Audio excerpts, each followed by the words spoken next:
Hi Rascals! I hope you guys are having a fantastic week so far. My name is Mrs. Garcia. I'm filling in as the RSP teacher at Rowland Elementary. So for today I wanted to share a very special book with you, a book that I used to read when I was a little girl.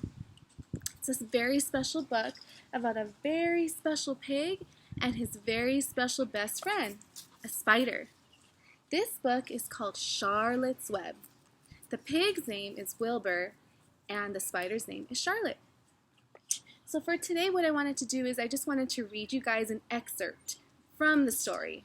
Just a short part of the story. That's what an excerpt means. So for today, I'm going to be reading you Charlotte's Web. And the author, the person that wrote the story, is E.B. White. And the person that drew the pictures is Garth Williams. So I'm going to read a few pages from chapter 2, which is called Wilbur. Fern loved Wilbur more than anything. She loved to stroke him, to feed him, to put him to bed.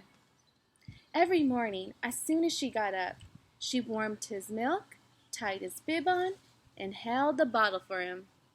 Every afternoon, when the school bus stopped in front of her house, she jumped out and ran to the kitchen to fix another bottle for him. She fed him again at supper time, and again just before going to bed. Mrs. Arable gave him a feeding around noontime each day when Fern was away in school. Wilbur loved his milk, and he was never happier than when Fern was warming up a warm bottle for him. He would stand and gaze up at her with adoring eyes.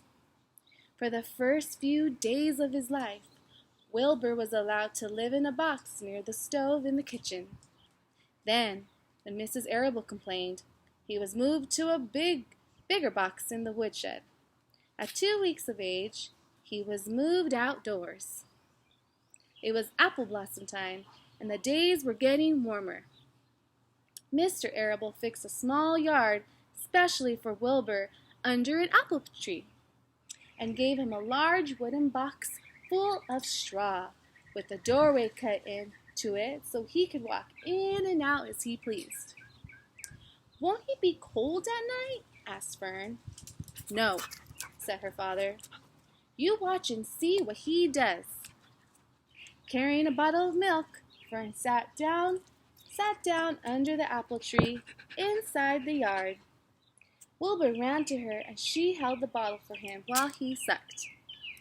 When he finished the last drop, he grunted and walked sleepily into the box. Fern peered through the door.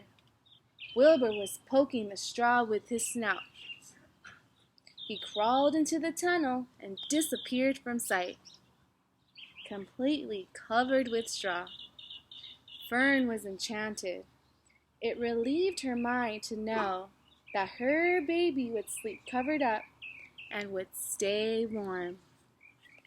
I hope you liked that little short part, that little excerpt from Charlotte's Web. Hope you guys have a nice rest of the week, Rascals. See you later.